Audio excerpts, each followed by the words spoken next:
शिव और पार्वती की कथा हिंदू धर्म की सबसे सुंदर और प्रसिद्ध पौराणिक कथाओं में से एक है। ये कथा केवल एक प्रेम कहानी नहीं है, बल्कि तप, भक्ति, त्याग और पुनर्जन्म की अद्भुत गाथा है। पार्वती हिमालय पर्वत के राजा हिमवान और रानी मैना की पुत्री थी। वे आदिशक्ति थीं और शिव से विवाह करना उनका परम उद्देश्य था। शिव पहले से ही योगी जीवन में लीन थे, सती के वियोग में संसार से विरक्त हो गए थे। सती शिव की पहली पत्नी थी, जिन्होंने अपने पिता दक्ष द्वारा शिव के अपमान से क्षुब्ध होकर यज्ञ में आत्मदाह कर लिया था।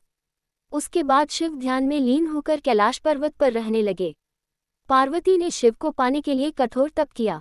वर्षों तक उन्होंने तपस्या की, कभी केवल पत्तों पर, कभी हवा पर, और अंत में बिना अन्न जल के तप कर शिव को प्रसन्न किया।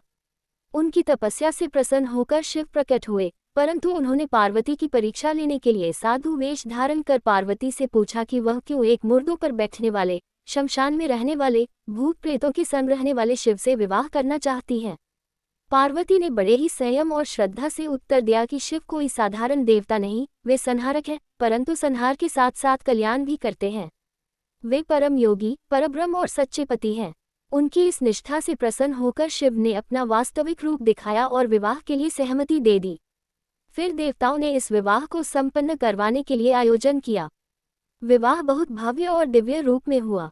सभी देवता, ऋषि मुनि, गंधर्व, यक्ष और अप्सराएं इस विवाह में सम्मिलित हुए।